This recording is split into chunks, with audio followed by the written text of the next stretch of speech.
marriage. And whether in Hadith there is any punishment to sodomites, lesbianism, any mention like that? That was the question. That is dating allowed before marriage? And is there any punishment for sodomy? Sodomy and lesbianism. Is there any punishment? As far as sodomy and lesbianism is concerned, it's totally haram. Allah says in the Quran that do you prefer in lust men over women? Means telling to the men that are you going after men rather than women? Talking about Qawmi Lut. Qawmi Lut. So it's haram in Islam. And lesbianism or homosexuality is haram.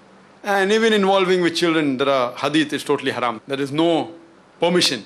Coming to dating in Islam, dating, if we're talking about the modern style, like what people do, what we think dating, that is not allowed.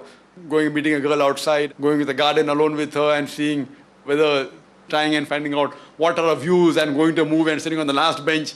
Going to a movie is wrongly was at last bench. So the thing is that all these things, practices that are prevalent normally, is not allowed in Islam. There's nothing like love before wedding.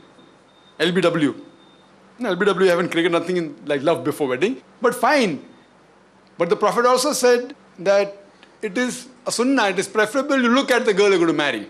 Like there was one of the Sahabas who told the Prophet, I'm going to get married. The Prophet said, you look at the girl? He said, no. He said, go and look at her. So that doesn't mean you cannot interact with her, that you cannot select, that you cannot choose. The Prophet said that when you have to choose a life partner, there are 4 things in which a person looks at. One is virtue, second is wealth, nobility and beauty. And the best is virtue. So that means you can, if there is a proposal, if someone gets to you or you find and you come to know, fine, you can have a meeting with the would-be spouse, the girl, the would-be husband, the boy, the would-be wife. But when you meet, there should be a mahram along with you.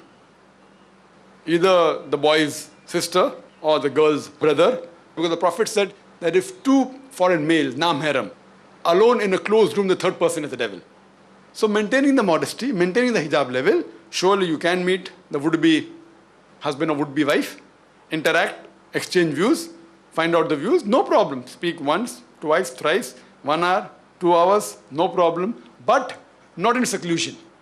Not outside in a garden alone or in a movie theater or going to McDonald's, fine. So within the purview of the Islamic Sharia, you can surely meet, you can choose, you can reject.